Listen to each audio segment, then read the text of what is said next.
That is the life of a soul as a separate entity. Is it infinite? Separate entity in what sense? We can describe it at present. You see, life of soul evolves from the life of body, and they cannot be separated as two distinct, separable things to begin with. But as it is trained slowly and gradually, as a man participates in different events of life, the soul begins to acquire its own identity. So if by separate you mean a separate identity, then of course it's true. Human conscience and human actions and human, let's say, spirit, the life source, they remain as one inseparable thing to begin with. But gradually, one becomes aware and conscious of what he has been doing in different circumstances, how he has been conducting himself under different pressures of greed, of fear, and this and that. As he does so, he begins to acquire a consciousness of his personality. That happens automatically with everyone. A corrupt man acquires a corrupt personality. A pious man acquires a pious personality. Those who are in between, they begin to move either in one direction or another. But as they travel from one direction to the other, the previous personality is gradually obliterated, and in its place, a new personality begins to stamp itself. So that ultimately would be the decisive factor as to what sort of soul is going to develop. That development of the soul is a very long process. Although we think that immediately as we die the soul becomes an independent unit, of course it does, but there is an Alam-e-Barzakh as well, which is well supported by the traditions of the Holy Prophet ﷺ, and also from the verses of the Holy Quran, which I have been discussing in a different booklet. It will become very clear when this book is printed. Very soon, I hope, inshallah. There I have explained this phenomenon to a degree. So, in short, what I can tell you is this, that as the soul begins to develop like an embryo in the uterus of the mother, it can be described as having a separate entity. At the same time, it can be described as being an integral part of the mother. To begin with, things are so confused that even during the current debates, the moralists and the scientists have not yet been able to determine for certain whether the embryo at the initial stages should be described as an independent entity to a degree that if you abort it, it should be tantamount to murder. But as the pregnancy proceeds further, after about 4.5 months, as the Holy Prophet ﷺ mentioned, an angel appears and gives soul to that body. And that is the soul which we are talking about now, which is different from life itself alone. Because the animals have never been described to have received that soul at any stage. But they have a nafs, which is common to everything. But we are talking of ruh as soul. So that is why I have to explain everything, so that there is no confusion left in your minds as to what happens and what takes the final launch into the future. it is this soul which distinguishes man from other animal types or species. And this is related to free will. This is related to free will to either do good or do bad. And that is the demarcation line between animal and human life.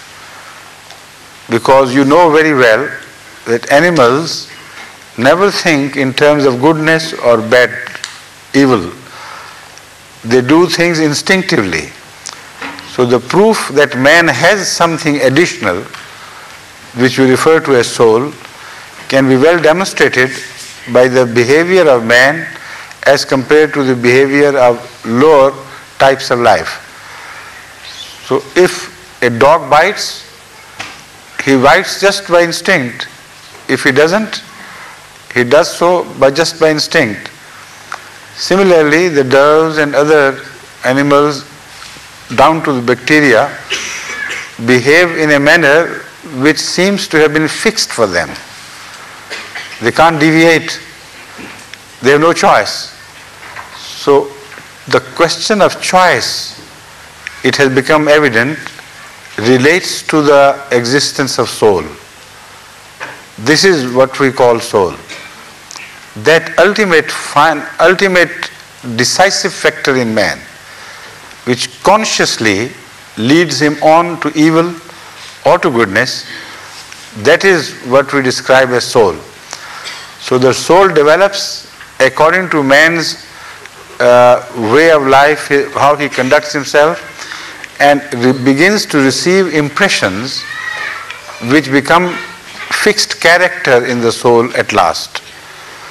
Those fixed character make it either beautiful or ugly, hell-bound or heaven-bound.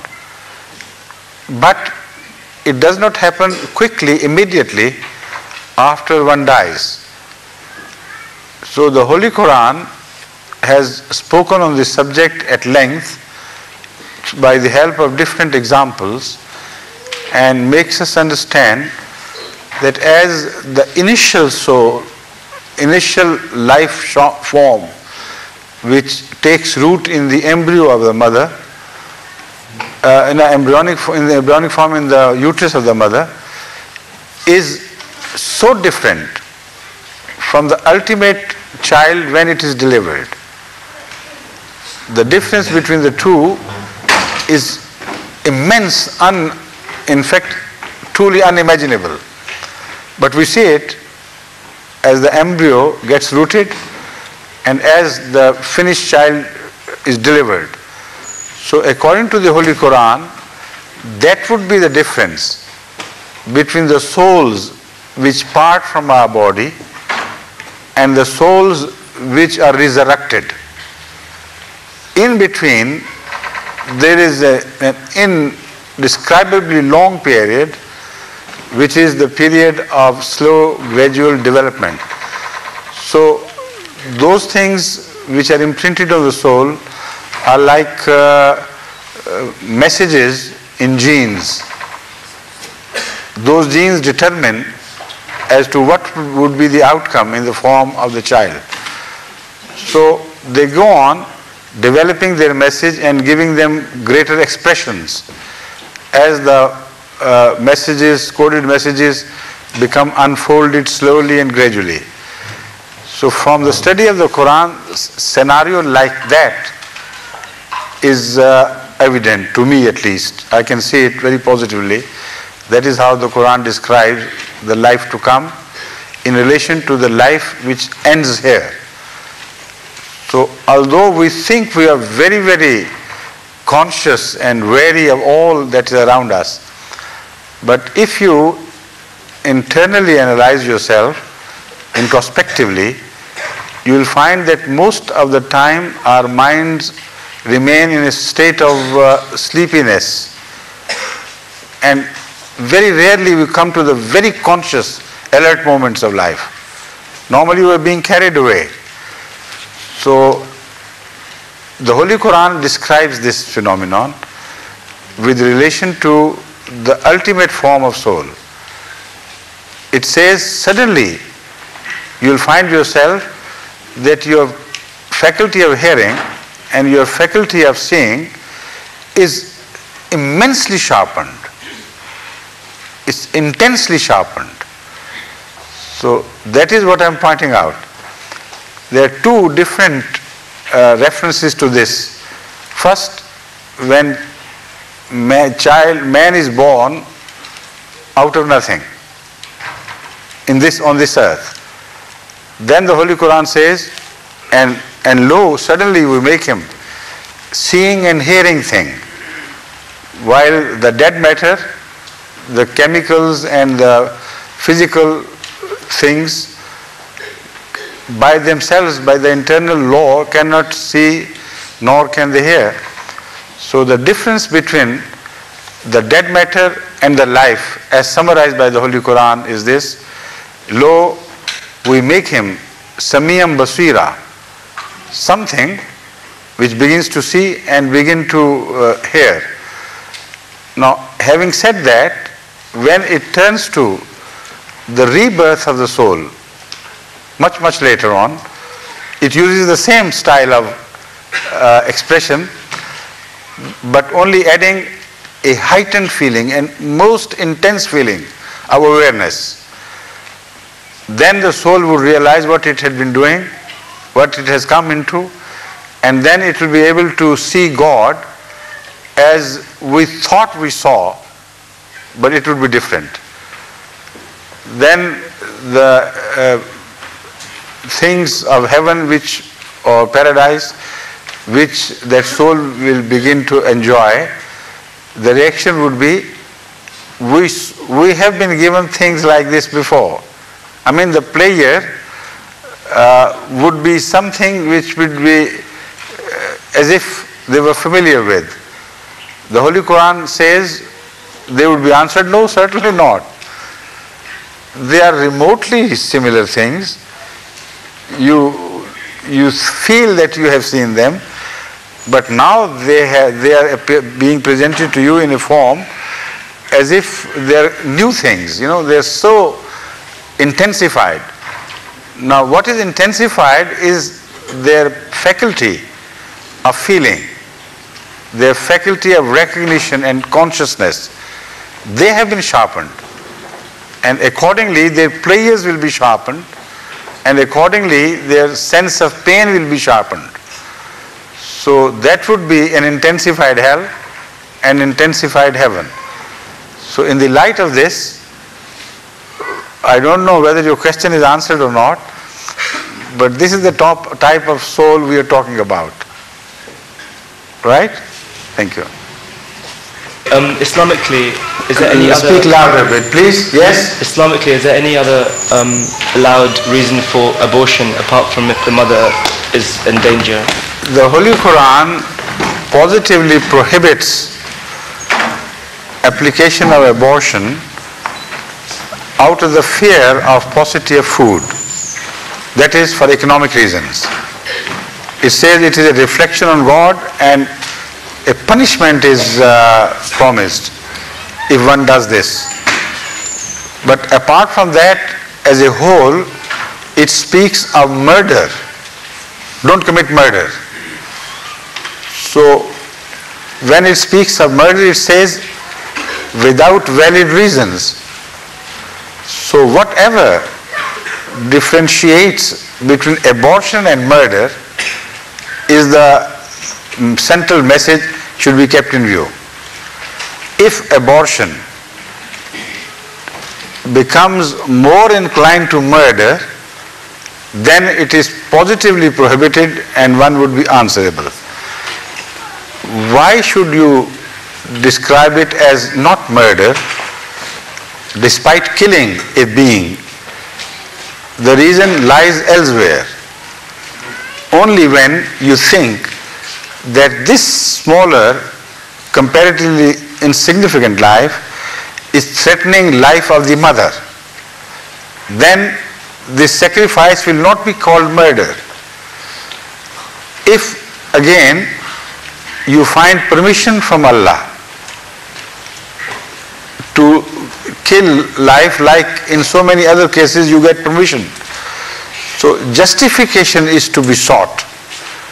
So strong justification that the one who takes the decision of abortion is fully satisfied that when he appears before God, his case will be not treated as that of a murderer, but as that of a person who had license from God. So that is what I can tell you in generalization. In individual cases, it's impossible to tell you in detail which case is right and which case is wrong, because so many things are related to intentions. And one may present to himself false intentions, false justifications. So this matter can only be judged by God.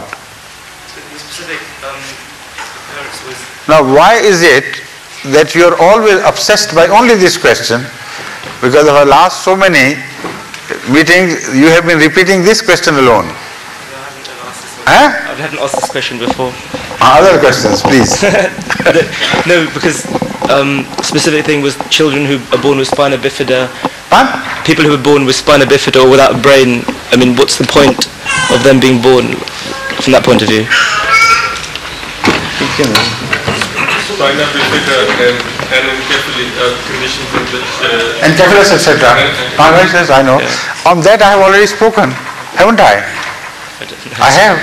Okay. I told you if justification is found to kill, then you can kill, not otherwise. Now, can you kill an invalid? Can you destroy the life of a person who is at disadvantage by suffering from encephalus or some other diseases? Do you? But tell me. No. No. Why not? Because it's murder. So why do it at an earlier stage? No. There I spoke of a period in the embryonic stage when perhaps the area is more undefined and ambiguous, more misty area, where we cannot say for certain that this child, if it is delivered, can live. So you can seek shelter in that mist, under that mist, by saying that because the life of this child has not attained an independent entity so far, so maybe we are permitted to abort it for even lesser reasons. But where it has reached a stage where it can certainly live in its own life when delivered, then you have no right to kill him in the name of mercy. That would be mercy killing as much as you decide to kill a delivered child or a person at any stage of his life. Right? Thank you. Assalamu alaikum. Welcome. Adam and Eve were not the first person, not the first people on earth. But who were the first people on earth, and why do they say that Adam and Eve were the first people on earth? You see, Adam is a term which can be differently applied.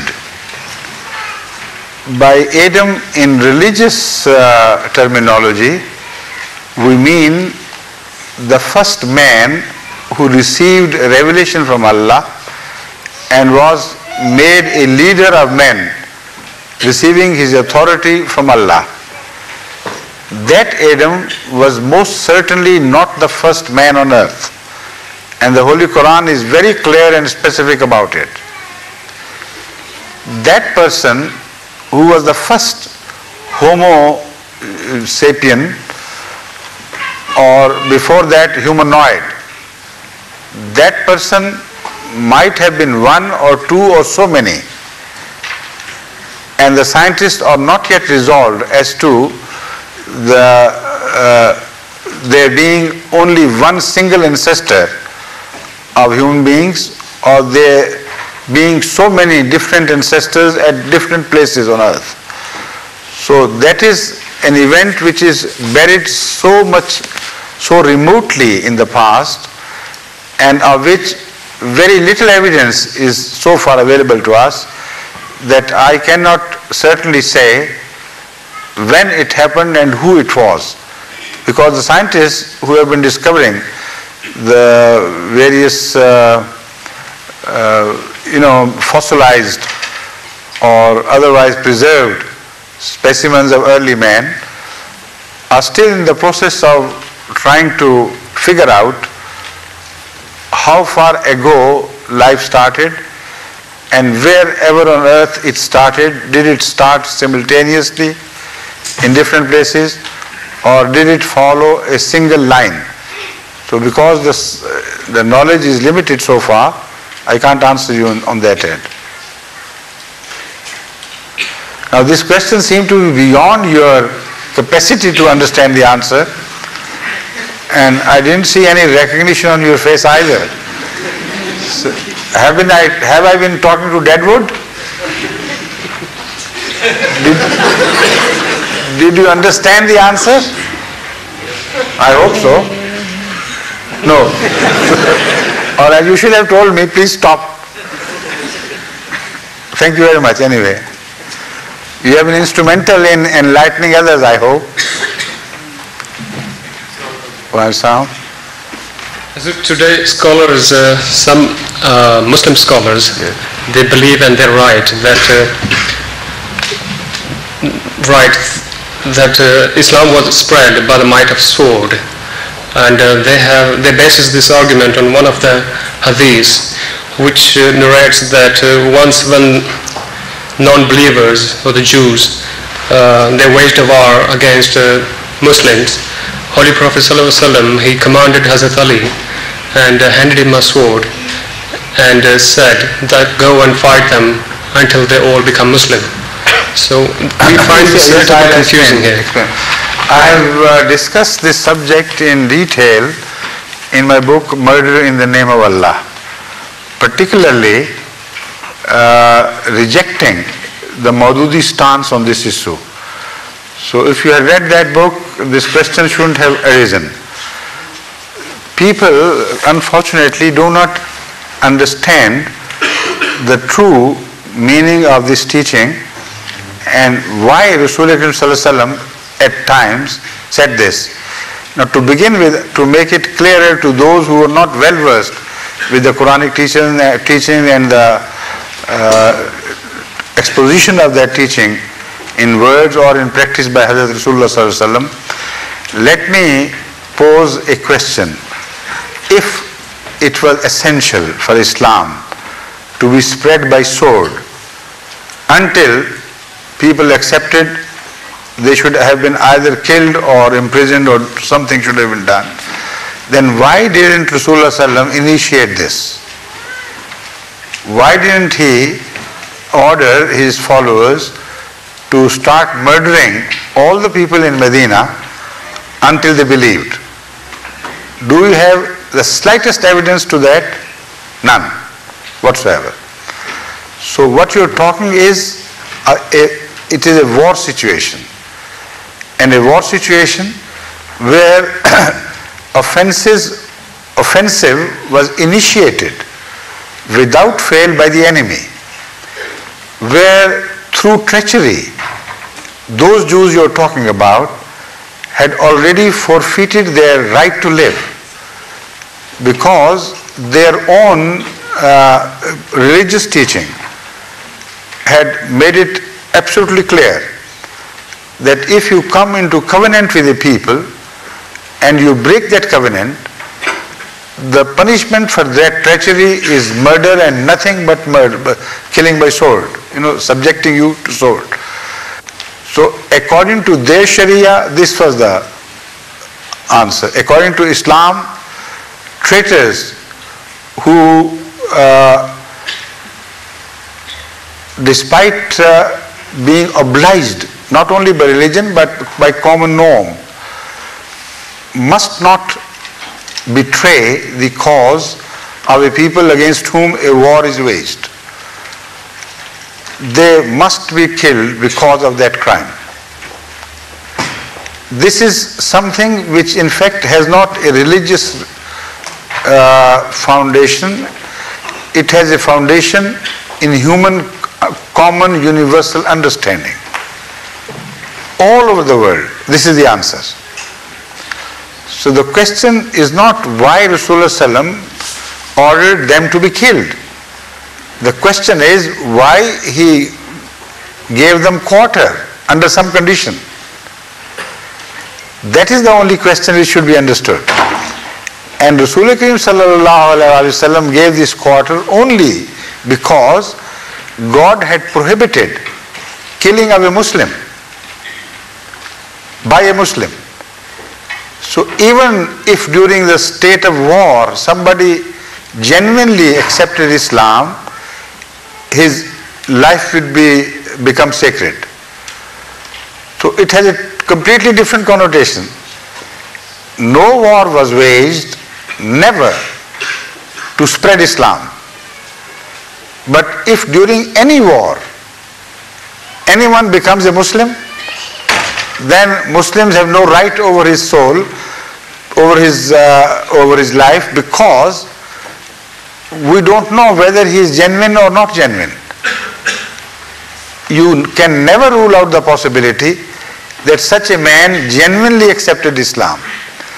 So if he did so, he should be given a fair trial, fair chance to act according to Islamic teachings and save his soul. So it is out of that special mercy that Rasulullah ﷺ always said, according to the teachings of the Quran, that even if during the war somebody becomes a Muslim, take your hands off. You have no right to kill such a man. So spread of Islam through compulsion is something else. Seeking shelter under Islam by an enemy who had forfeited his life is a completely different thing. So that is why once during a battle, when a renowned warrior, a stalwart of the idolaters who was fighting against the Muslims from their side, when he was finally defeated and overpowered, and when the Muslim warrior was about to kill him, he declared La ilaha illallah, and that was all. He didn't even say Muhammad Rasulullah. He knew only one thing, that the Muslims have such regard for the unity of God. So he said La ilaha illallah. This Muslim warrior who had overpowered him responded by saying, you can't cheat me. I know you are trying to save your life. That is why you say this. And he killed him. When he reported this matter to Rasulullah Kareem Sallallahu Alaihi Wasallam, he was so angry that he went on repeating a sentence continuously for quite some time. Halla shaqaqta qalbahu, halla shaqaqta qalbahu. Why didn't you open up his chest first and peeped inside to find out whether he was honest about it or not? Now, the reporter of this narration tells us that he wished he had not become a Muslim till that moment, so that he could not go through the suffering which he experienced by causing such pain to Rasulullah ﷺ. The pain he caused to Rasulullah ﷺ was so agonizing for him that, referring to it, he said, I wished before this I had not become a Muslim. And the same person is reported to have said something else as well in another narration. He says, then Rasulullah Kareem Sallallahu Alaihi Wasallam said, who would stand between you and the kalima which he recited on the day of judgment? That is to say, that kalima would accuse you on the day of judgment. That here was a person who began to believe in the unity of God, and yet he was murdered on the suspicion that he may be false. So this is the finest beauty of Islam, which, having failed to understand, people turn it against Islam as an ugly mark, as a blemish. This is all the fight about between Ahmadis and those who have these distorted concepts of Islamic Jihad. Islamic Jihad was never permitted to, in the sense of waging an offensive war against a people who did not believe until they believed. Islamic Jihad was primarily spread of truth through word of mouth, through conviction, through love. And when you were attacked by the enemy, without your having provided any genuine excuse to the enemy, then during the war, although the enemy had forfeited his life, still if he accepted Islam, your right on his life ended. This is the true meaning of that hadith and all relative hadith. So much emphasis is put on the phrase that fight them all until they all become Muslim. So if we were going to explain this is the wording of the narrator. Right. It doesn't say, you see, those who have come to fight you, only they are mentioned. Neither those who have been left behind, neither the children nor the women. They have been specifically protected by Rasulullah sallam, that on no account shall they be killed. And there the condition of their Islam is nowhere mentioned. The Holy Quran specifically says that you have right only to kill those who came to kill you. Those who have been left behind, who did not participate in this active hostility, you have no right over them. So in the light of this full teaching, you should understand the message. So according to the teaching of Islam, forgiveness, they could have been forgiven. Of course, they could be forgiven and Rasulullah forgave them himself. But that means that hadith should be understood in the light of the overall general conduct of Hazrat sallallahu alaihi wasallam himself. Did he not give quarters and forgave some of those who came all the way from Mecca to attack the Muslims in Medina during the Jang-e-Badr? Right or wrong? Right. Tell me now. Did he not give quarters to some? Yes. So why did you remember that when that objection was raised against Islam by Maududite thinkers? You should have told, if it was an essential part of Islamic teaching to kill everybody who participated at least in the war until they became Muslims, then why should Rasulullah sallam have himself not acted upon their teaching? Because he was the first person addressed by Rasulullah, by Allah, and it became obligatory on him before everybody else to practice that teaching which was revealed to him. Why did he show forgiveness to others in the same situation? Why did he forgive tribe after tribe after tribe during Jang-e-Hunain? You know, the war where he suffered so much. So all this attributed to him is sheer hocus pocus and nonsense, the creation of some distorted minds. So that hadith which you are referring to is only one small hadith compared to the full life pattern of Hazur Akram sallallahu alaihi wasallam. So that might have been true, we're not sure, but if it means that this is the general order that in every war everyone must be killed unless he becomes a Muslim, then this teaching would give light to the conduct of Rasulullah sallam, which we simply cannot accept.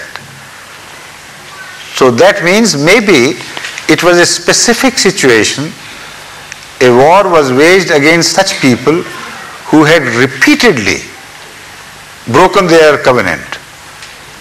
And that reaching, when Rasulullah ﷺ is addressing Hazrat Ali, that exactly is the similar situation, where a people have been repeatedly breaking their covenant, their agreements with Islam, and they ultimately reach a stage where they earn no forgiveness, no quarter. Such mischief mongers must be turned into a lesson for the rest. In that specific situation, still there is some room. Even if they want to save their life, declare that Islam is true and God is one, they should be spared. Okay? My next question is... Your next series of questions, please. just the next and the last. Yes. In book of Hadith, we also find a Hadith where Rasul Akram Sallallahu Alaihi Wasallam, while addressing to the companions, says that Qiyamah is so near to you as these two fingers are close to each other. And there is also a general belief among Muslims that after the advent of the Mahdi, the Qiyamah would come very soon. Yes, 40 years after that. Yes. So, would you please... But where is that Qiyamah? Yes. That's you haven't seen any? No. Huh? Well, as maybe you have seen but not recognized it. Well, the word Qiyamah is not used, the word Sa'a is used. And even if the word Qiyamah had been used, it has a connotation very similar to the word Sa'a. A Sa'a, if you study the word with the help of the great Muslim scholars and who are specialists of Arabic lexicon, they would tell you that the word Sa has a connotation of a great revolution, particularly if it is a spiritual revolution. So Hazrat Rasul Kareem Sallallahu Alaihi Wasallam said, I and a spiritual revolution are inseparable. I have come and the revolution has come. Exactly in this connotation, the Holy Quran speaks of the splitting of the moon, that controversial according to some miracle that is mentioned in the Holy Quran. The Holy Quran says, اقتربت الساعة وانشق القمر. Lo, the great revolution has come upon your doors. It has become very close, because the sign of the splitting of moon has appeared. So where was that revolution if the Sa can only be understood in the sense of doomsday. Doomsday has not yet happened up till now. So there the Sa should be understood in its proper context, and in this context it means only spiritual revolution. So the same meaning would be applicable to the time of the Mahdi. It is all absurd that you wait for 14 centuries or so for the revival of Islam at the hands of the Mahdi, the guided one, and suddenly everything is destroyed. Now this scheme of things may be the product of a Maulvi's mind, but couldn't be the product of Allah's thinking and that of His Prophet. So the word Sa must be understood in that context exactly as the same word is understood in the context of its application to Rasulullah Sallallahu Alaihi Wasallam. Right? I knew, yes. What could be the significance of that 40 years after Zuhur and Mahdi?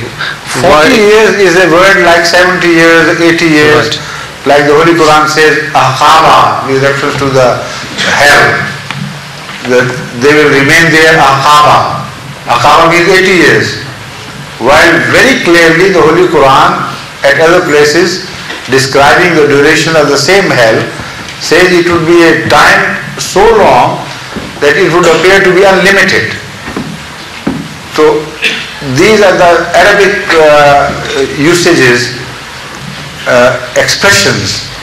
They say sometimes they speak of 70s, 80s, 40s, which have a sense and connotation of perfection or completion. seven also is a word which has the same connotation. So that is why the prophets generally are made prophets at the age or near the age of 40. So the 40 means a completion of a message or a commission. So the Qiyamah Asa would come when the Mahdi's mission will come to its fruition, not before that.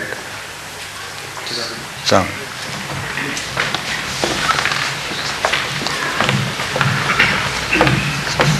Assalamu alaikum. Wa alaikum salam rahmatullah. Have you come from Pakistan? जी ज़रूर. Recently? जी ज़रूर. Huh? Ji. So recently that you can't speak in English? No. Okay, then speak in Urdu. रसूल पाक सल्लल्लाहु अलैहि वसल्लम के बाद नबूवत हज़रत मसीह मौद पे आई, तो अब क्या नबूवत यहाँ पर ख़त्म हो गई है या आगे नबूवत होगी? नबूवत खत्म होने का मतलब क्या है? मतलब मजीद कोई नबी आएंगे? आ सकते हैं. आ सकते हैं. कुरान करीम ने जहाँ नबूवत की तारीफ फरमाई है वहाँ एक नबूवत हमेशा के लिए ख़त्म है जी, और वो है कानून वाली आज़ाद साहिब शरीयत नबूवत. कुरान करीम फरमाता है अल यौम अकमलतु लकुम दीनकुम व अतममतु अलैकुम नेमती व रज़ीतु लकुम इस्लाम दीना. Can you understand English well? Yes, some. So, but let me answer you in English because I know there are some children here who have been brought up here who are not well versed in Urdu, and it will be not fair to them yes, to speak in Urdu. Okay. Again, I know there is at least one English lady doctor yes, who became Ahmadi only a few months, a year perhaps ago, I understand something. and she wouldn't understand Urdu. Okay? Okay. So the question you have raised is that after Hazrat sallallahu alaihi wasallam, Nabuwat was granted only to Hazrat Masih Maud alayhi salam. So do we conceive from that it has to come to an end at Hazrat sallallahu alaihi wasallam? This would also raise another very nasty question. If this is the meaning of Khatam al-Nabiyyin, the one to whom the Nabuwat, at whom the Nabuwat comes to an end, then will Hazrat Masih Maud be the Khatam al-Nabiyyin? These two questions are very closely related. So first of all, if the word, the term Khatam al-Nabiyyin means there can be no prophet of any sort after Rasulullah sallallahu alaihi wasallam, then Hazrat Masih Maud alayhi salatu wasalam cannot be a prophet of any sort. Khatam al-Nabiyyin is only Hazrat Muhammad Rasulullah. None else shares this Khatamiyat with him, either in the past or in the future. He was Khatam even before his advent, and that is what we read in the traditions of Hazrat Rasulullah Kareem sallallahu alaihi wasallam. He says, I was Khatam before Adam was turning in his primordial soup of his creation. You know, as if something is turning over like this before it is made. So he said, before Adam was turning in and around in his state of primordial soup or primordial state of his creation, I was a Khatam even before that.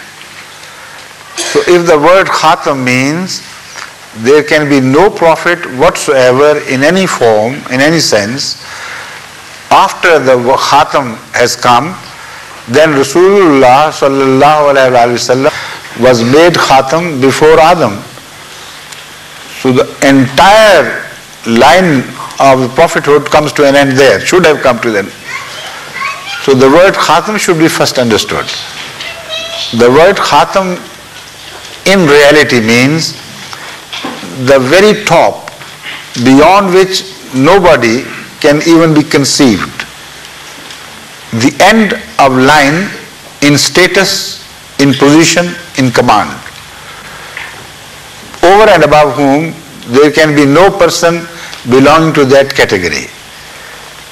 So in this respect, Khatamiyat is timeless. A man who is Khatam even before the prophets were born would remain Khatam after the man comes to an end as a species. He will still remain a Khatam. Khatam means the very best, above whom there cannot be anything. This is the Arabic usage which we find applicable to all other situations where the word Khatam is used. For instance, if you buy a collection of poetry of Mutanabbi, for instance, there you will find his title as Khatam al-Shu'ara, a poet who was the Khatam. Now, does it mean that no Arab poet was born ever after Mutanabbi? Of course it cannot mean that, because there are hundreds and thousands of poets who were recognized as poets who were born among the Arabs and others. He can't be Khatam al-Shu'ara in that sense. But this type of usage is plentiful in every sphere of human activity. Even Bu Ali Sina, the great physician whose book The Canon is recognized also in Europe even today, he is referred to by the Arabs, and this is written also on his great thesis Al-Canon, Al-Qanun it was originally, as Khatamul Atibba, the Khatam of all physicians. And we know, in fact, all physicians worth the song appeared after him, not before him. He was the beginner of that school of philosophy on which modern science is born, modern science of cure and healing is born. And yet he is referred to as Khatam. But leaving that aside, now I turn to the usage of word Khatam by Hazrat Aqdas Muhammad Rasulullah sallallahu alayhi wa sallam himself. It is reported that addressing Hazrat Ali, he said, "O Ali, you are Khatam of the pious or Asfiya." Or Asfiya means those people who love God and remember God and who are purified by God. So Hazrat Rasul Karim sallallahu alayhi wa sallam said to him, "You are the Khatam of pious people, as I am the Khatam of the prophets." How would you translate this? If Khatamiyat means all types of prophethood came to a dead end at the appearance of the Khatam among the prophets, then it would mean that Hazrat Ali was the symbol of the dead end of the road to piety. No pious man would ever be born after him. Would you take it as that? Certainly not. So this means that the word Khatam should first be fully understood, and then we turn to the future possible prophet. But the Holy Quran further explains it by telling not only that Rasul Karim sallallahu alaihi wasallam was the last in station and stature, but also it says that his teaching had been perfected. Because if he is the greatest prophet, how could he be the greatest if his teaching was not the greatest? So that is a logical conclusion of the same claim, that the teaching of Hazrat Muhammad Rasulullah sallallahu alaihi wasallam should have been perfected, otherwise he couldn't be the greatest of prophets. And that is exactly what the Holy Quran has said. Al-yawma akmaltu lakum dinakum wa atmamtu alaykum ni'mati wa raditu lakum al-islam adina. Today, this day, we have perfected the teaching and brought to full consummation the nema, that is prophethood. And from now on, we are happy and satisfied with the faith Islam. So this means a prophet is Khatam, who is the very best. A prophet is Khatam when his teaching is perfect and no other teaching can ever supersede it. This also blocks the way of Bahaiyat, totally and perfectly. No Bahaiyat after Islam.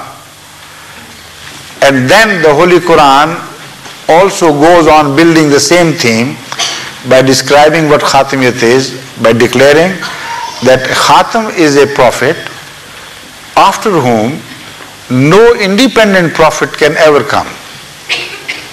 If a prophet can come, he has to be subordinate. Because if the most perfect prophet has come, then only someone can be born under him to be guided to the stage of prophet, not apart from him, not independent of him.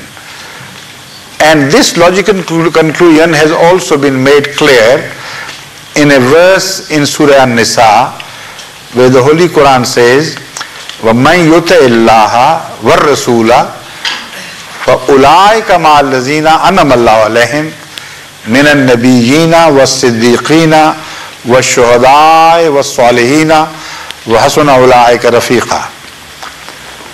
مَنْ يُطِعِ اللَّهَ وَالرَّسُولَ, whoever obeys Allah and our Rasul, this Prophet Muhammad, you have to believe in all prophets, but to obey after the advent of Islam is only essential with regard to Rasul Kareem Sallallahu Alaihi Wasallam. You obey Allah and obey Him. That is all Allah requires of you.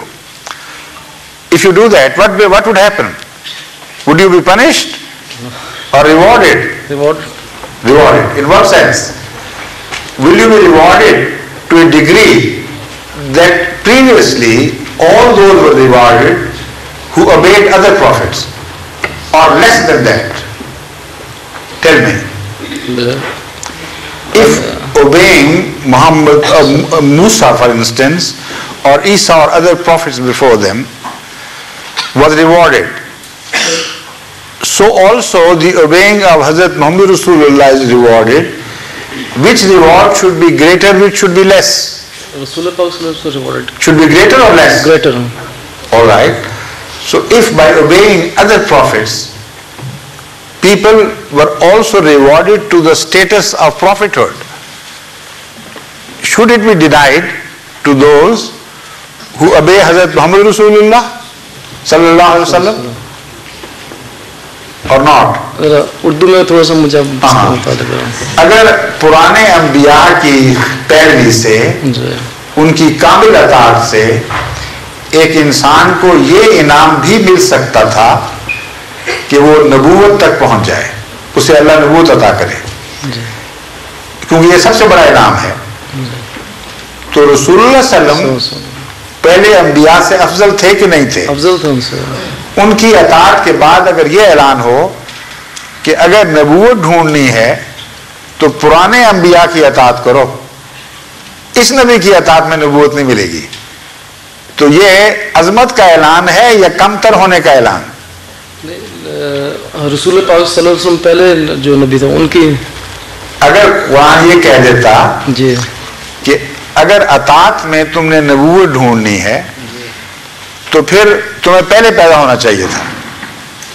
रसूलुल्लाह सल्लल्लाहु अलैहि वसल्लम से पहले अंबिया की अताअत से तो मिल सकती थी, मगर इस नबी की अताअत से ये इनाम नहीं मिल सकता। अगर ये ऐलान कुरान करीम करता तो आपका क्या ख्याल है, रसूलुल्लाह सल्लल्लाहु अलैहि वसल्लम की बड़ाई का इकरार कर रहा होता या नाउज़ बिल्लाह कम होने का?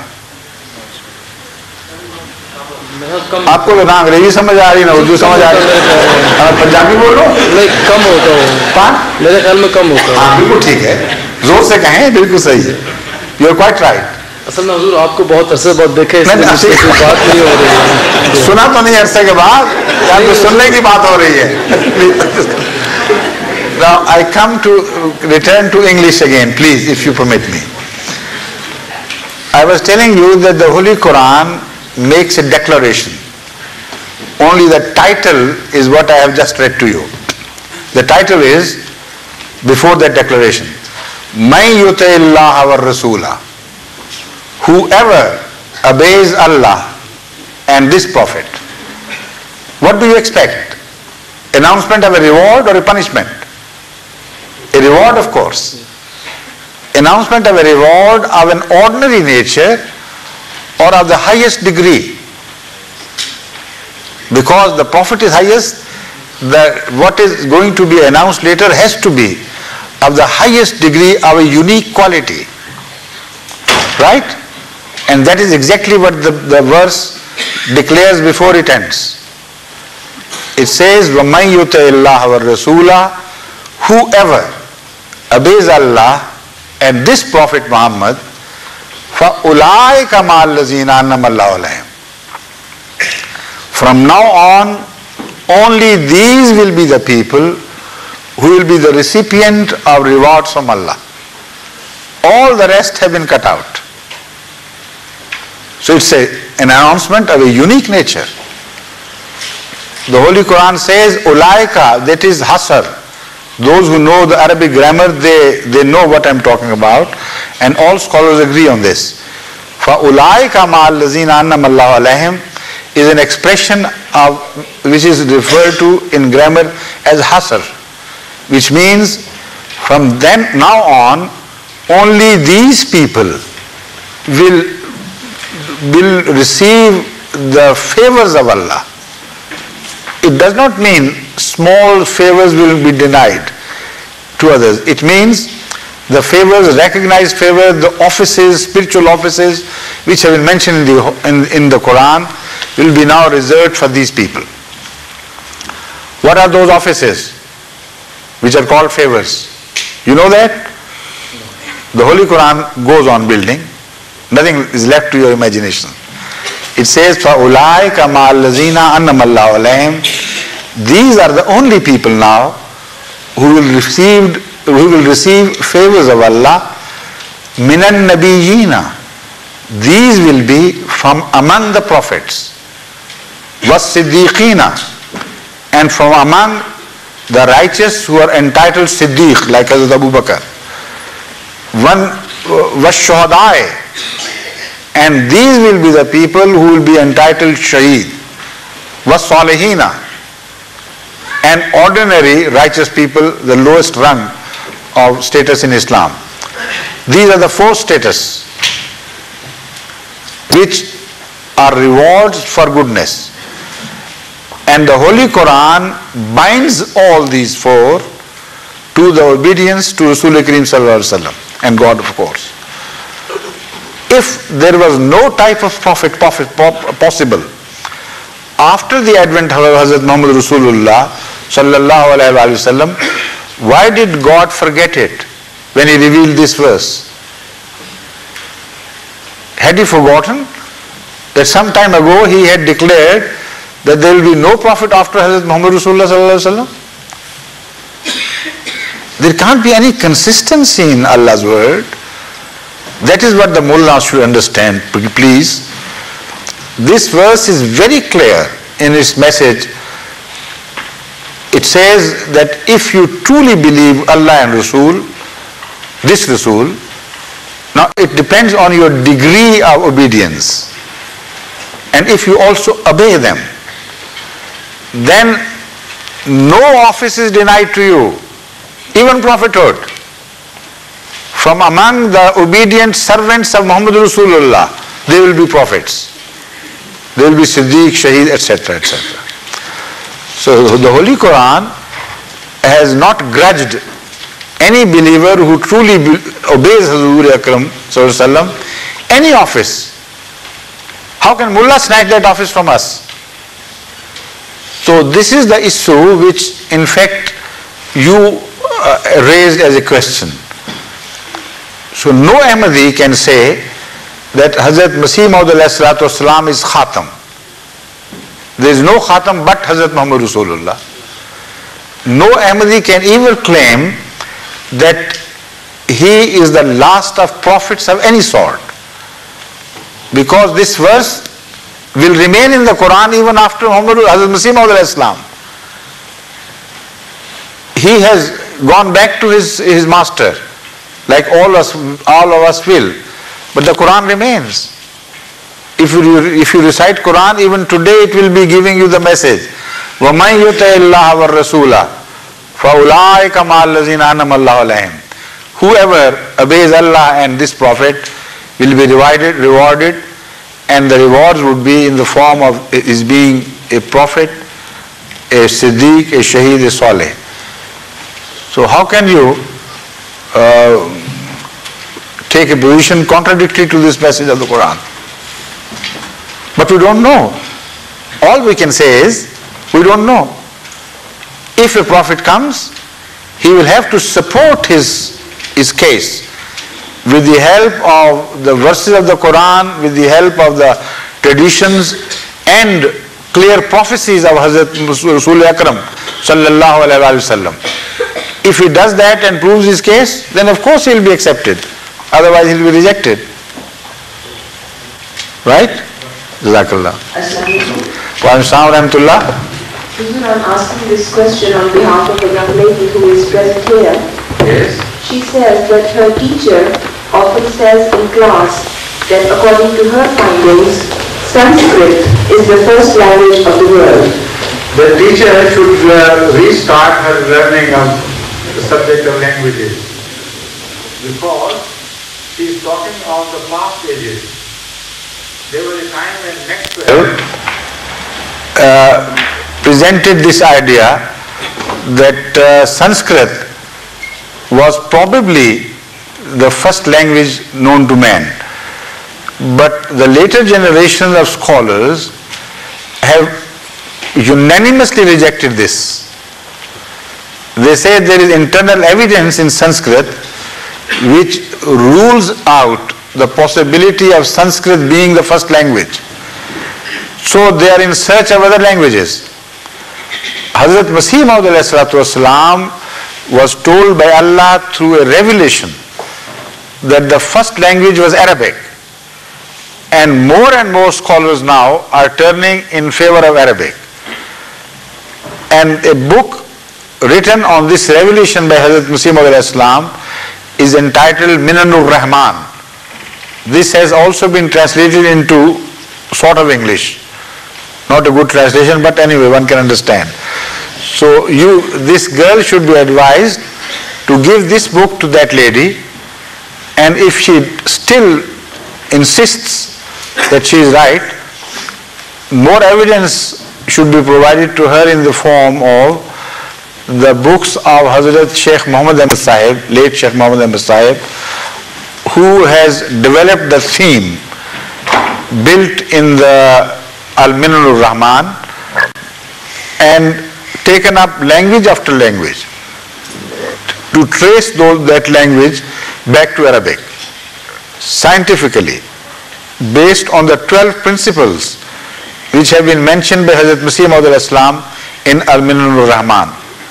So if she reads, for instance, English traced to Arabic, I hope she would begin to understand that it is certainly not Sanskrit, and if not certainly, most probably it is Arabic, which is the mother of all tongues. The second part is where can she have access to literature in English language, which will point to Arabic being the mother of languages? London Mosque, of course. You should have answered this question yourself. I wasn't sure whether the book is available. Pardon? I wasn't sure whether the English translation is available. I say address your question to London Mosque. I'm not London Mosque.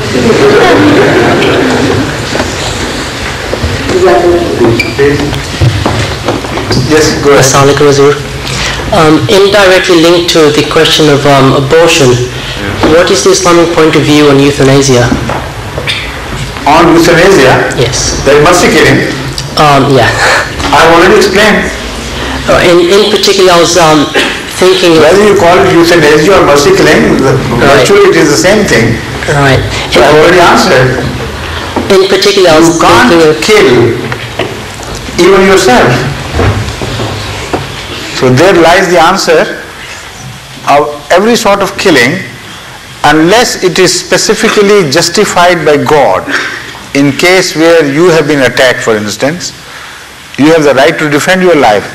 In case you have to kill certain animals for human usage, where they are permitted to be eaten by you. In such cases and some other cases, for instance, where you have to save life, a superior life, you can kill an inferior life. Principal teachings of the Quran, in the light of which you should determine about individual cases. There is no mention of any mercy killing, permissibility of mercy killing in any religion, not to my knowledge. This is the general point of view of Islam. Yes, right. In particular, the case of one of the victims of the Hillsborough tragedy, who recently there was a big debate about him, whether he should be kept alive or not, because he was in a vegetative state, and the question is not this, whether you can kill somebody or not. The question is how to define the state of a person who is hanging between life and death. The scientist should determine whether he is closer to death or to life. So if it is a vegetative growth, as you have yourself said, I don't think the term life can be applied to it, because life in human terms does not mean just existence, because man is created with a purpose, and that purpose is always related to consciousness and thinking and capability to decide. So if vegetative life comes under that definition, then you can't take that life either. But as I know, it certainly does not fall into the category of a type of life where the person who is going through the vegetative life can decide for himself, can take decisions, can understand things and believe or not believe. So if these all conditions are not met with in the case of vegetative life, then it is up to the doctors to keep it or drag it on, or not to keep or drag it on. So does Islam give permission to these doctors? Does Islam give permission to these doctors to be able to make that? I have already told you that I find Islamic teaching regarding life, when it applies to man, to mean life which is answerable, life which can think, life which can respond to the call of Allah. So if these conditions do not apply to a so-called living state, then the question of taking life or not to take life does not come into play at all. So it will not be a religious question then, entirely it will be a scientific question. Thank you.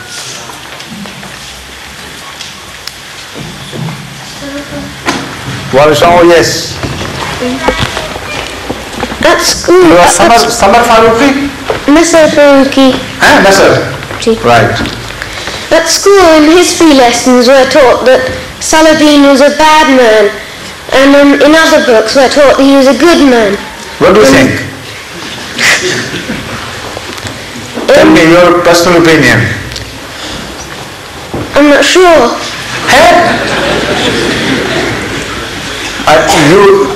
I'm really ashamed. Not for you, but for your mother. So when you return home, ask her this question. And also ask her, put her to task, why didn't she tell you before that he was a good man? Okay? Then let me know after you speak to her. Whatever her response is, you let me know later on. Okay? Jazakallah. Jazakallah.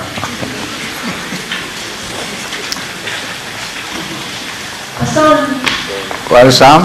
Does the Injil revealed to be used for Islam refer to the four Gospels or the whole of the New Testament, or just to the teachings given to Jews through the Quran?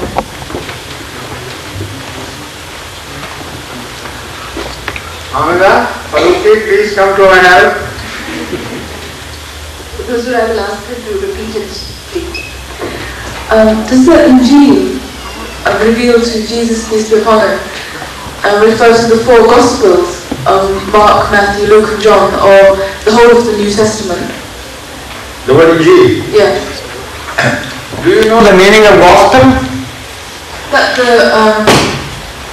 the life of Jesus, peace upon him, No. The literal meaning of the word gospel, what it is? Does it mean truth? No, it means Injil. Glad tiding. Right. This is exactly what Injil is. So the question is tantamount to asking whether Injil should be called Injil or something else. Gospel is Injil. Thank you. Whether it's true Injil or wrong Injil, attributed Injil or genuine, this is a different question. So far the opinion of the scholars is that Codex Sinaiticus is authentic Injil in the sense that these three writers of the Gospels were apostles of Jesus Christ. They heard things from his mouth. They saw things happening in their own lifetime. But St. John's Gospel is not included among the authentic Gospels because he can't claim to have seen Jesus himself. He was born later on and he was a non-Jewish person anyway. So that is why the three Gospels of Codex Sinaiticus are considered to be authentic Gospels. So you can refer to them as Injil safely, although of course there are many doubts about the authenticity of every word and every claim. Of course there are. But I'm talking of generalities. In general, you can refer to them as Gospels and Injil. Yes, please, next, yes, you come forward. Yes? One of the forms of revelation is that the recipient hears a voice even in the state of full consciousness. Is this the voice of God at all? You see, this is a very intricate question which cannot be definitely answered without knowing all the details of the case under study. If somebody believes that he hears voices, he could hear such voices, you can believe him to be true under the influence of his own psyche, under the influence of his deranged mind. You can call it hallucination. And yet also he could be true in the sense of having received a message from God. So how would you determine which is the case? Depends on the study of the whole case. At times you can know so many facts, they are accessible to you, that you can declare, yes, he is a madman, because his behavior elsewhere would be consistent with madness. But if the other behavior is not consistent with the claim that he is mad, then there are only two possibilities left open to you. Either he is an impostor or he is a true man, and only God knows which. Or later on, God's treatment of that person can also help you understand whether he was an impostor or a right person or a truthful person. So what I was looking for is, can the recipient hear the voice of God not through the medium of a messenger? Oh yes, I now understand. This question has already been attended by me during various previous question answer sessions. The fact is that I have pondered in depth on this question, and my personal findings are this: that no external medium is used by God in conveying a message, but there is an internal motivation, not motivation but excitation of certain organs or certain parts of brain which are activated which activate those parts, that excitation, and a clear-cut message is delivered.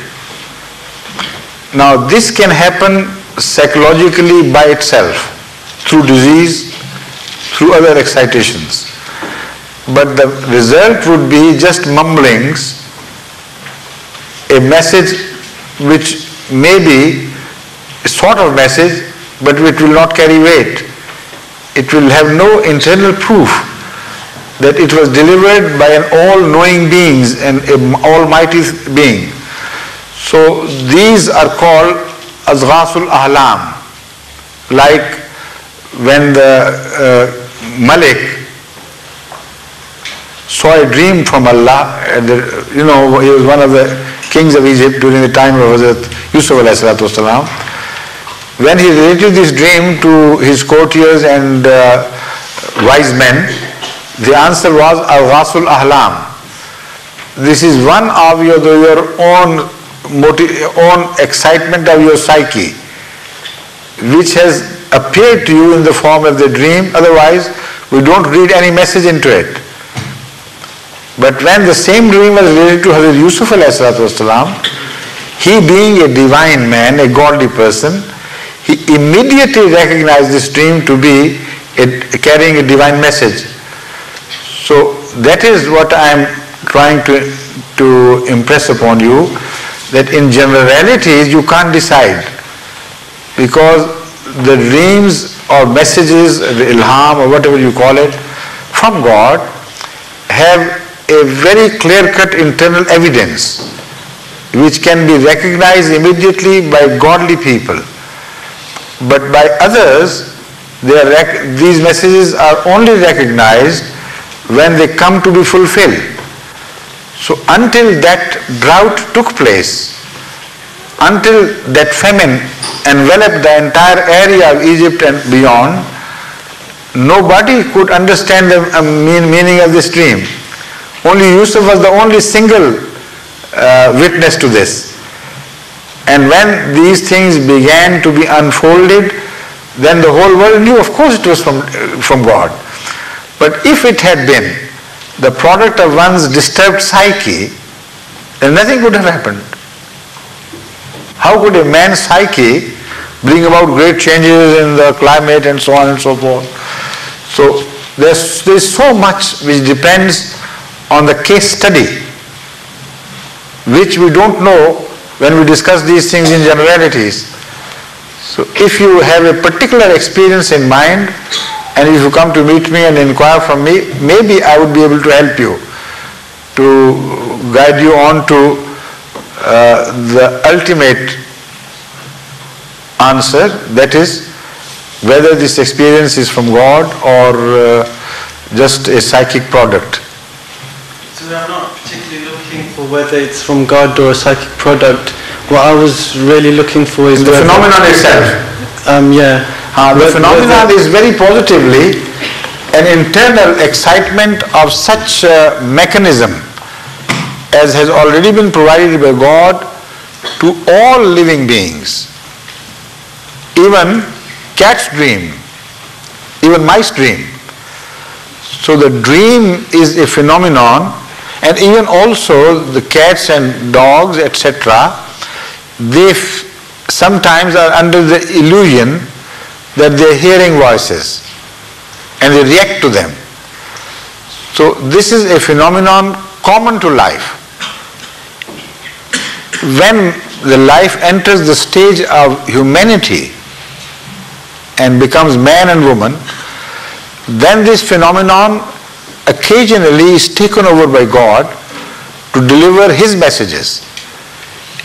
If that mechanism had not been provided, how could God deliver these messages?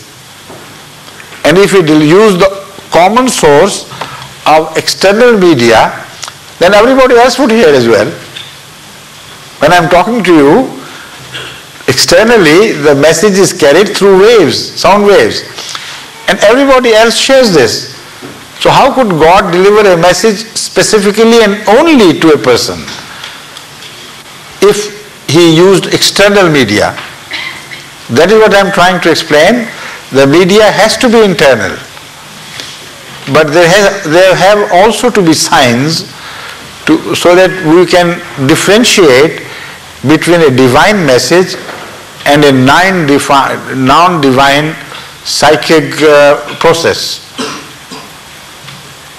Right? Thank you. Now the last question. Who is going to ask the last question? No, there is still, how many minutes to go? 5 minutes? Or 10? Depends on the question. Depend on the questions and also the answers, I suppose. Now, before I turn to you, I would like a lady, I thought some lady was interested in asking.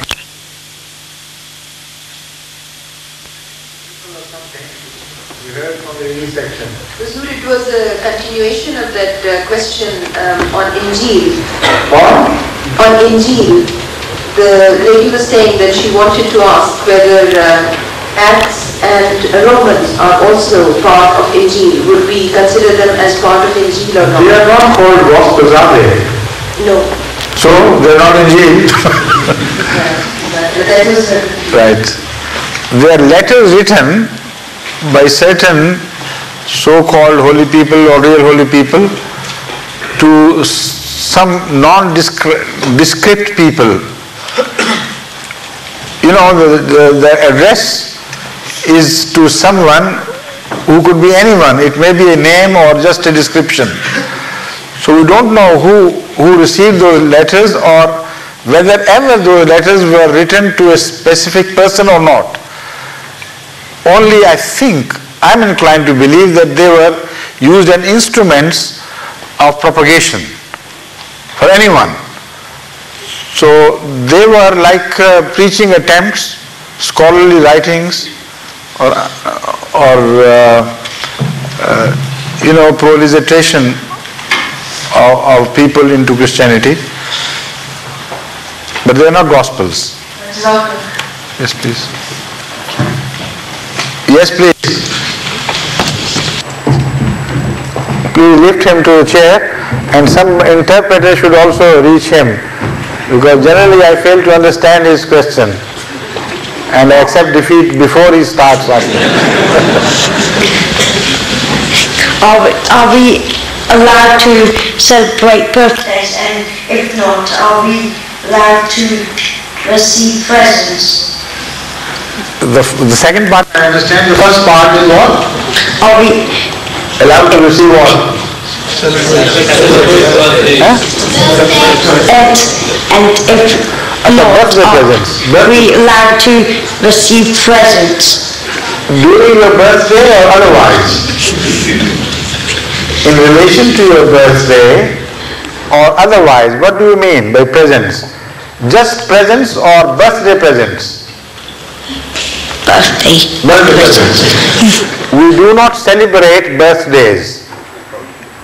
In fact, the history of man proves this beyond a shadow of doubt, that never birthdays were celebrated by any prophet of God or those who followed him.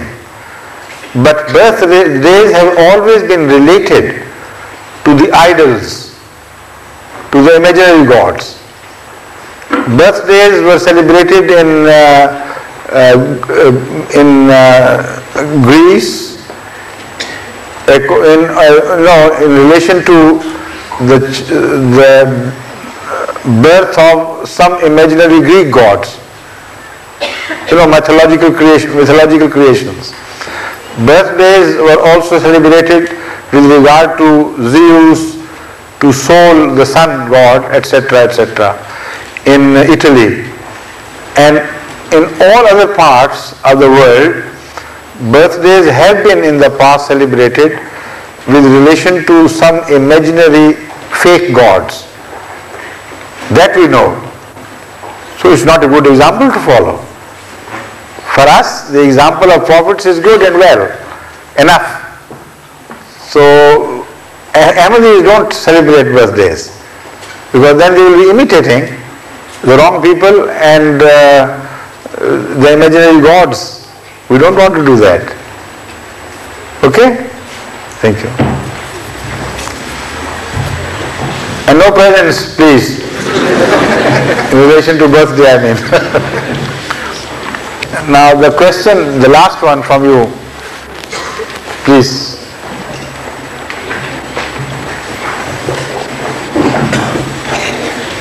Assalamualaikum. So my question is not about killing people, it's about the birth of Jesus.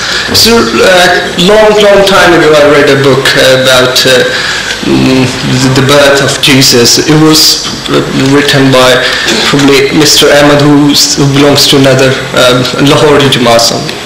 And the argument was so strong at that time that I didn't know that they were Lahori Jamaat were different.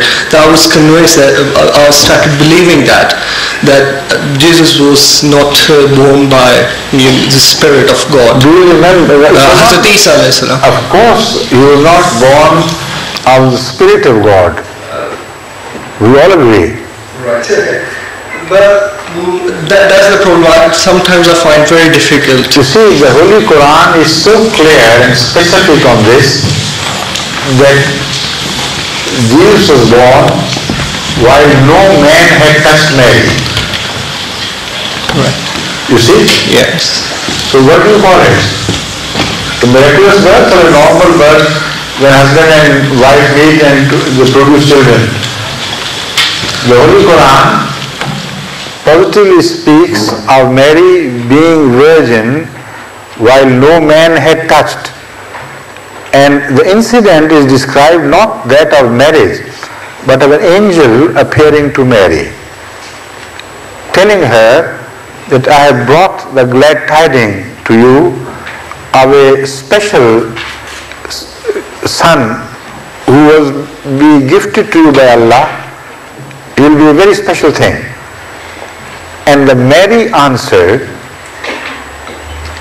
I seek Allah's protection from you, because that angel appeared in the form of a very charming and very attractive human being, perfect human being.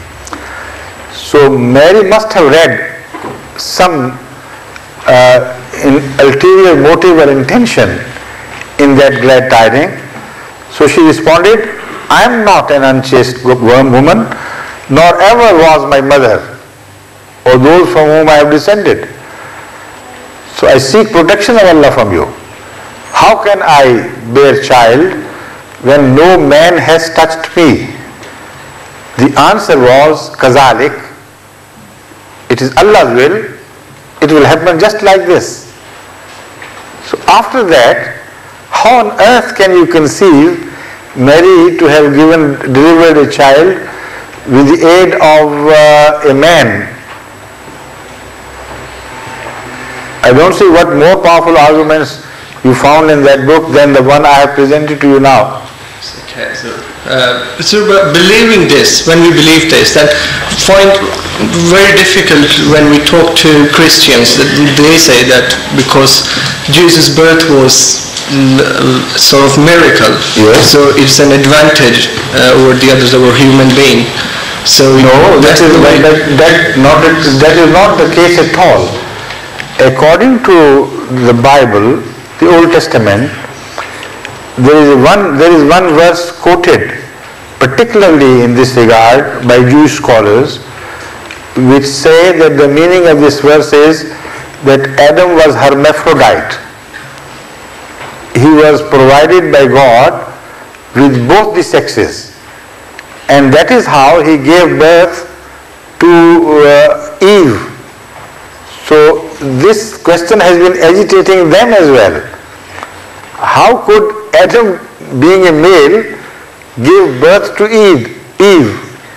Although the scholarly among them, of course, did understand that he couldn't have been carved, Eve couldn't have been carved out of the rib of Adam, like common people believe. So in answer to this, they must have been searching here and there. Some scholars have reached that particular verse, and I have got the record with me of that verse. I don't remember exactly the reference. They say this verse means Adam was hermaphrodite.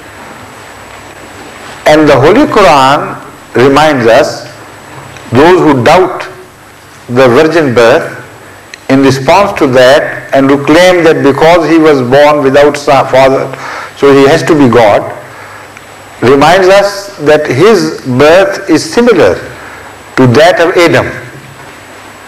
Why don't you ponder? So these two things get related very closely connected with each other. So there is a possibility. I'm not talking of the Jews being right. What I'm talking of is this, that the possibility of somebody being a hermaphrodite cannot be ruled out from science. But one possibility can positively be ruled out, that only half the number of genes provided by a female could develop a child by itself. You see, human beings are composed of 46 genes, chromosomes. I'm talking of not genes, chromosomes. Every cell of human beings contains 46 chromosomes. Out of that, 23 come from the mother's side and 23 come from the father's side. Even if you remove one single gene, man can turn into another animal.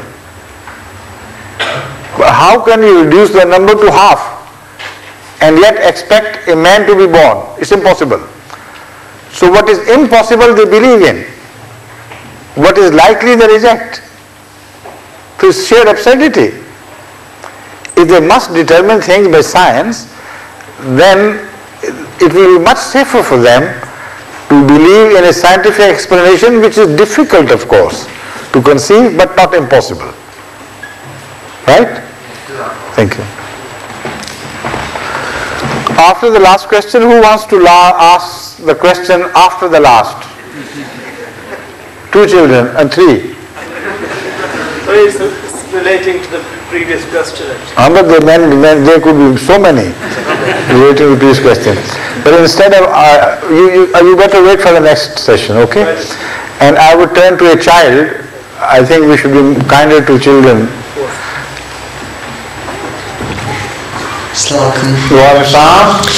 In the Urdu class in my school, there is a teacher who's a head teacher teaching us Urdu. And during the lesson, he said to us, the first mosque was built in Woking. That's correct. The first mosque was built in Woking. He's quite right.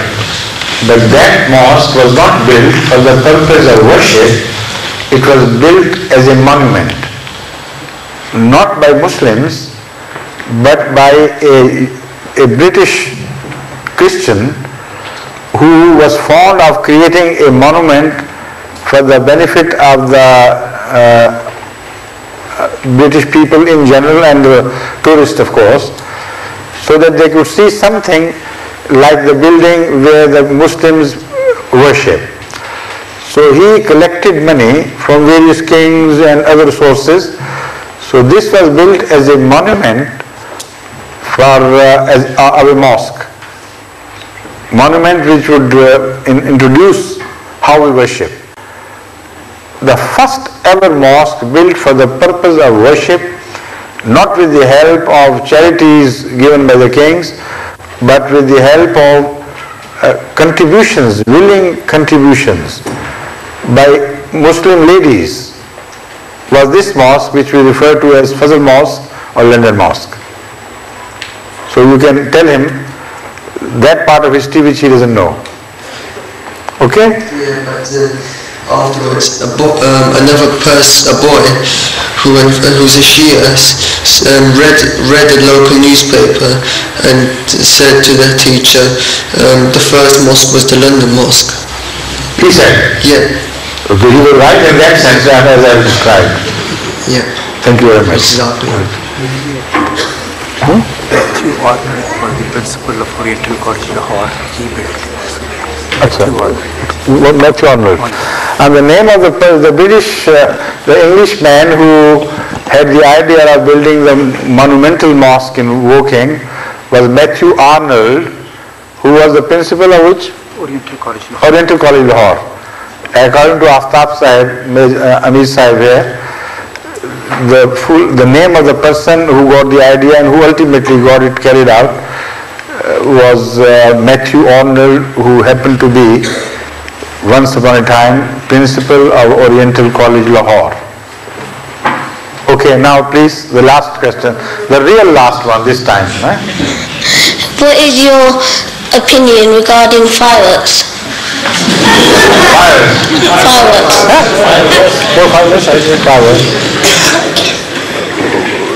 I peeped across the window the night before and they look beautiful, the fireworks. But it's a sheer waste of energy and a great risk to life and safety of homes and children. So according to the Islamic principle that anything which has less benefit and more disadvantages, that should be shunned. So it is not a sin, but I would not like Ahmadis to be indulged in this wasteful pursuit. But if others are doing it, not to no harm in just doing it. Okay? Thank you.